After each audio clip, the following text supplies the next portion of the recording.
राजधानी दिल्ली और एनसीआर में हो रही लगातार बारिश के बाद अब यमुना का जलस्तर भी बढ़ता हुआ दिखाई दे रहा है और साथ ही साथ हथनीकुंड बैराज से 1 लाख क्यूसेक से भी ज़्यादा पानी छोड़ा गया है, जो कि यमुना पर आना शुरू हो गया।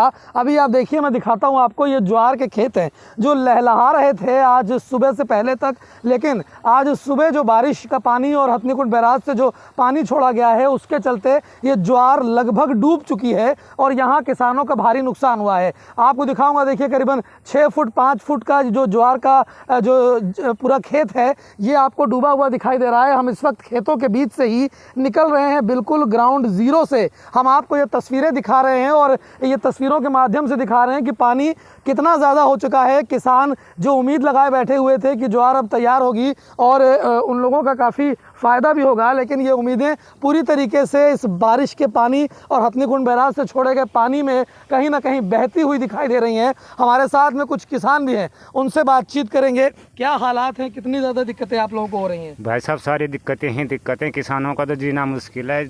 जिस ढंग के यहाँ पे हालत है, किसी भी तरह की गवर्नमेंट की कोई भी सुविधा नहीं है। हमारी जितने भी फसलें थी यहाँ पे, चाहे वो ज्वार हो, मक्का हो, बाजरा हो, मिर्चें हो, करेला हो, तोरी हो, घिया हो, पूरी तरह से नष्ट हो चुकी हैं। अभी हम फिलहाल ज्वार के खेत में, आगे भी हम अभी मक्का का खेत दिखाएंगे आपको, अगले भी खेत दिखाएंगे।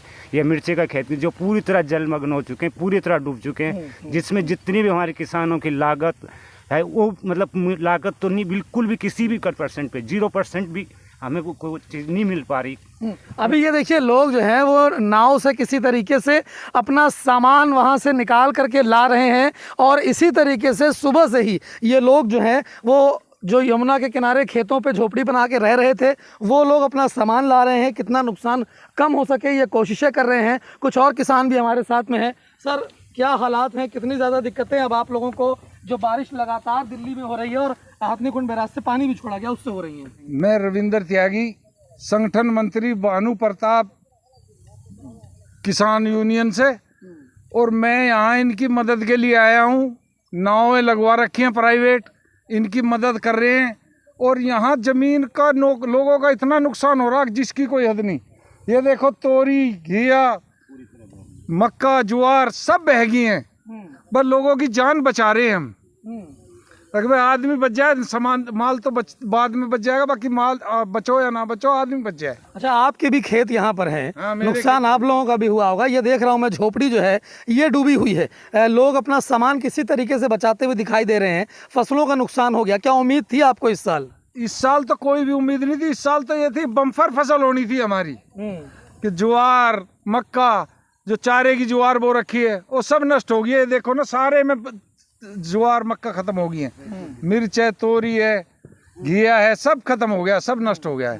तो ये आप देखिए, ये जो तो सामने खेत दिखाई दे रहा है ये सेम का खेत है। यहाँ लौकी लगी हुई है, तरोई लगी हुई है, आगे चलेंगे तो मिर्च लगी हुई है, लेकिन ये सारे खेत कहीं ना कहीं जो बारिश लगातार दिल्ली एनसीआर में हो रही है उसमें, और साथ ही साथ जो हथनीकुंड बैराज से पानी छोड़ा गया है उसमें ये पूरे खेत डूब चुके हैं। यहाँ देखिए, ये झोपड़ी है जहाँ पर ये लोग रहते थे। अभी यहाँ पर ये देखिए, एक तस्वीर आपको और दिखाता हूँ, कैसे लोग अपना जो ज़रूरत का सामान है उसको यहाँ से ले जाते हुए दिखाई दे रहे हैं। हम ग्राउंड ज़ीरो पर आपको लेकर के आए हैं, यहाँ से तस्वीरें दिखा रहे हैं आपको। लोग किस तरीके से अपने बर्तन, अपनी ज़रूरत की सामान, कपड़े, तमाम चीज़ें जो हैं वो यहाँ पर जो है लेकर के किसी तरीके से बचाते हुए दिखाई दे रहे हैं। और ये लोग सीधे पुश्ते पर जाएंगे क्योंकि इनके पास अब कोई और चारा नहीं बचा है। ये पुश्ते पर जाएंगे और पुश्ते से जितना सामान बच सकेगा वो बचाएंगे। आप बहाव देखिए, ये यमुना के हम लोग एक तरीके से कहा जाए तो बिल्कुल नज़दीक आ चुके हैं। खेत लगभग पार हो गए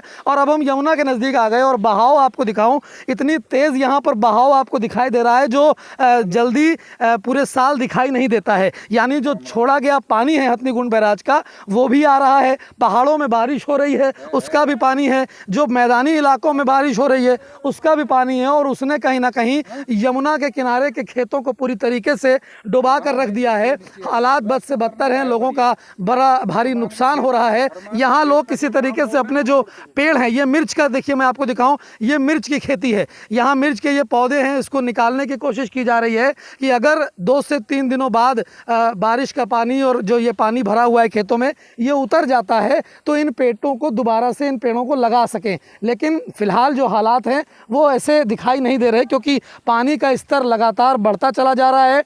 लोग यहाँ पर परेशान हैं, नुकसान लगातार हो रहा है और बहाव जो है इस समय इतना तेज़ हो चुका है कि यहाँ के लोगों से भी बातचीत करते हैं। सर, बहाव इतना तेज़ हो चुका है, क्या लगता है पानी पीछे से तेज़ी से आ रहा है क्या? पानी सर पीछे से बहुत तेज से आ रहा है और पानी का कोई पता नहीं है कितना है, कोई अलाउंसमेंट तो है नहीं, ना इन किसानों को चौकस किया गया, किसी ने कोई सरकारी आदमी नहीं आया कि इनको चौकस करे कि भाई तुम अब निकल जाओ बाहर। अब हम इनको अपनी प्राइवेट नावों से निकाल रहे हैं। अभी पानी का जो बहाव है, आप तो हमेशा यमुना के किनारे रहते हैं, इतना बहाव आपको लगता है, उम्मीद थी क्या इतना पानी तेजी से आएगा? इतनी बहाव की कोई उम्मीद नहीं थी। नहीं, हमें पिछले कम से कम 10 सालों से ऐसा बहाव नहीं आया था जितना आपकी बार है। इतना नुकसान पिछले 10-15 सालों से कभी भी नहीं हुआ था। शायद इतनी उम्मीद की किसी भी किसान को नहीं थी। और जितना नुकसान किसानों को हो चुका है, शायद किसान दोबारा पुनः मतलब रोजगार करने के हालत में न, किसी खेती करने के लायक नहीं है। इतनी बुरी तरह हमें साथ देख इसमें रहते थे हम। ये हमारे देख लो, हमारी रहने की कुटिया थी, यहाँ से अभी हम अभी बर्तन ले जा रहे हैं। अभी बहुत सारे बर्तन बाकी हैं जो आप लाइव दिखा सकते हो। कितनी बुरी तरह से हमारी ये 10 फुट की फसल है हमारी, जो अभी आपको दिख रही है मुश्किल से आधी फुट ही बाकी बची है। 10-12 फुट की फसल जो तैयार थी वो पूरी तरीके से डूब चुकी है, नष्ट हो चुकी है, भारी नुकसान हो रहा है। झोपड़ी यहाँ पर देखिए जो पूरी तरीके से डूबी हुई दिखाई दे रही है आपको। और किसी तरीके से कोशिशें ये की जा रही हैं कि जो नुकसान हुआ है उसको कम से कम कर सके। यहाँ से बर्तन जो सामान है ज़रूरत का वो लेकर के लगातार जो किसान और उनका परिवार रह रहा था वो यहाँ से जा रहा है। नाव में रख करके यहाँ से सामान को ले जाने की कोशिश की जा रही है। और इन लोगों का साफ तौर पे कहना है कि कोई भी अनाउंसमेंट नहीं की गई। अचानक से जो पानी लगातार बढ़ रहा था और तेज़ी से इनके खेतों में बढ़ा, उससे फसलों का तो नुकसान हुआ ही, साथ ही साथ इनका जो सामान यहाँ रखा हुआ था उसका भी नुकसान हुआ। और अब देखना ये होगा कि इस नुकसान की भरपाई कैसे होगी। हर्षित मिश्रा, दिल्ली।